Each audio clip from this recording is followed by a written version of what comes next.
Okay, so 2 months are left for the CA final AFM exams. Give me please 5 minutes and I will guide you what to do. First of all, बहुत clearly ऐसा देखा गया है कि CA final AFM में जो papers आ रहे हैं ना, वो इवॉल्विंग है. उसमें रेपिटेटिव स्टफ डायरेक्टली नहीं आ रहा है.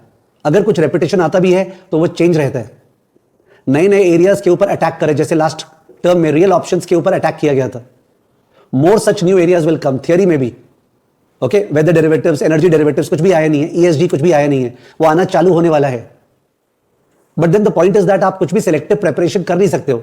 केवल थियरी में आप जो नए टॉपिक्स है उस पर ज्यादा ध्यान दे सकते हो. बाकी में अगर कोई भी आपको ये बोलता है ये इंपॉर्टेंट है, ये नहीं इंपॉर्टेंट है, very difficult. Nobody knows the other side. किसी के पास वो क्रिस्टल बॉल है नहीं. आई एम टेलिंग यू, अगर आप कॉपी में जहां पे कराया हुआ है, ओके, उस पर पूरा ध्यान देते हो ना, you follow the copy, the notes, each and every sum that has been done in the class, in that case आपका कहीं पे कुछ भी नहीं हो सकता.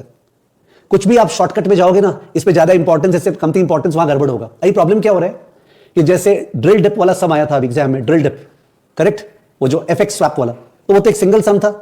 तो कोई भी पर्टिकुलर पर्सन एडवाइस करेगा तो उसको लास्ट कैटेगरी में डालेगा कि वो सबसे कम इंपॉर्टेंट है. अब प्रॉब्लम क्या हो रहा है स्टूडेंट्स का, जो सबसे ज्यादा बार आता है उसको फर्स्ट कैटेगरी में डाल दिए, जो उससे कम आता है सेकंड कैटेगरी में, फिर third category, fourth category. It's very simple to do. The point is that इसके कारण बहुत सारे स्टूडेंट्स फोर्थ कैटेगरी में जा ही नहीं पाते. जबकि मेरे को लगता है अभी ऑपोजिट है. लास्ट टाइम जो AIR1 आया स्टूडेंट 100/100, उसने क्या बोला कि मैं उस पर ध्यान दिया जो लोग ध्यान नहीं देते हैं, एंड एम्बिगुअस क्वेश्चंस पे उस पर ध्यान दिया जो लोग ध्यान नहीं देते, यानी जो सबसे लीस्ट इंपॉर्टेंट है वो सबसे ज्यादा इंपॉर्टेंट हो गए. माने सपोज, हाउ डू आई से, if you remember the topic, option से हेज करने का सम्स केवल 2 या 3 सम्स ही है. ऑप्शन से हेज करने का, और वो भी ऐसा सम्स जहां पे होम करेंसी पे ऑप्शन दिया रहता है. मतलब इंडियन कंपनी है जिसका, नहीं, जापानीज कंपनी था आई थिंक, हाँ जापानीज कंपनी है जिसका पाउंड रिसीवेबल है. जापानीज कंपनी है, पाउंड रिसीवेबल है, तो पाउंड गिरने का डर है. बट तो अपने को पुट ऑप्शन बाई करना चाहिए, right to sell pound. But अपने को येन पे ऑप्शन दिया हुआ है, येन पे, होम करेंसी पे. तो यानी कि पाउंड सेल करना है, माने येन बाई करना है, तो अपने कॉल बाई करेंगे C+, और उसका इक्विवेलेंट कैसे निकालेंगे, प्रीमियम कैसे निकालेंगे, उसका सम था, 2 सम्स था वैसा बुक में. But the point is that अगर ये सम आ जाता है, मतलब 90% students will not be able to do it. कारण केवल 2 सम से ज्यादा प्रैक्टिस नहीं है, तो वो लेस इंपॉर्टेंट कैटेगरी में. इनफैक्ट रिसेंटली तो वैसा सम भी आया था जहां पे करेंसी को हेज करने के लिए अपने को ऑप्शन सेल करना था, सेल. फ्रेश एग्जांपल लो, इंडियन कंपनी है, डॉलर पेबल है, डॉलर पेबल, तो डॉलर पेबल है, डॉलर बढ़ने का डर है, तो यूजुअली किससे हेज करते हैं, C+.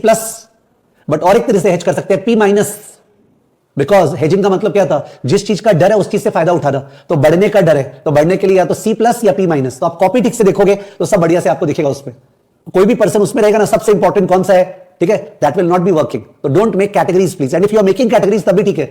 वर्क फॉर द सबसे खराब कैटेगरी, जो सबसे कमती आता है. कोना वाला सम कौन सा है, सर ने सबसे लास्ट में कौन सा सम कराया था, एक ही तरह का सम सर ने केवल एक कौन सा कराया था, ठीक है, वो जो लेस इंपॉर्टेंट सम है वो मोस्ट इंपॉर्टेंट सम है, और एम्बिगुअस वाला तो दिखना ही है. मतलब this is the guiding principal. यहां बड़ा लिस्ट ऑफ सम्स दे सकता हूं मैं, कौन सा इंपॉर्टेंट है वगैरह, but that will not help. पूरा प्रिपरेशन, नो अधूरापन, ठीक है. एक बार में पास होना है ना, जिसको एक बार में पास नहीं होना है वो ये सब करे, मोस्ट इंपॉर्टेंट, लीस्ट इंपॉर्टेंट. जिसको एक बार में पास होना है वो प्लीज पूरा का पूरा कॉपी को बढ़िया से करे. यार एक जमाना था जब 8 पेपर्स थे, अब तो 6 पेपर्स है, उसमें से लास्ट वाला पेपर में अलग हिसाब किताब है. एफर्ट तो कम हुआ है, of course people will not understand because मैं रिलेटिव एफर्ट का बात कर रहा हूं. एक जमाने में जो एफर्ट होता था, इंस्टीट्यूट का करेक्शंस गड़बड़ होता है, शैबी होता है, अभी बहुत सारे मैसेज आए हुए हैं, उन सब चीजों से मतलब नहीं. अपने सेम नाव में सवार है, there is a hole in the boat for everybody. तो if others can manage, you also have to show your smartness. Request you all not to go for most important, more mediocre important, less important, but to go for the complete preparation. उसी तरह से आज तक सबका हुआ है और उसी तरह से आपका भी होगा. All the best to you.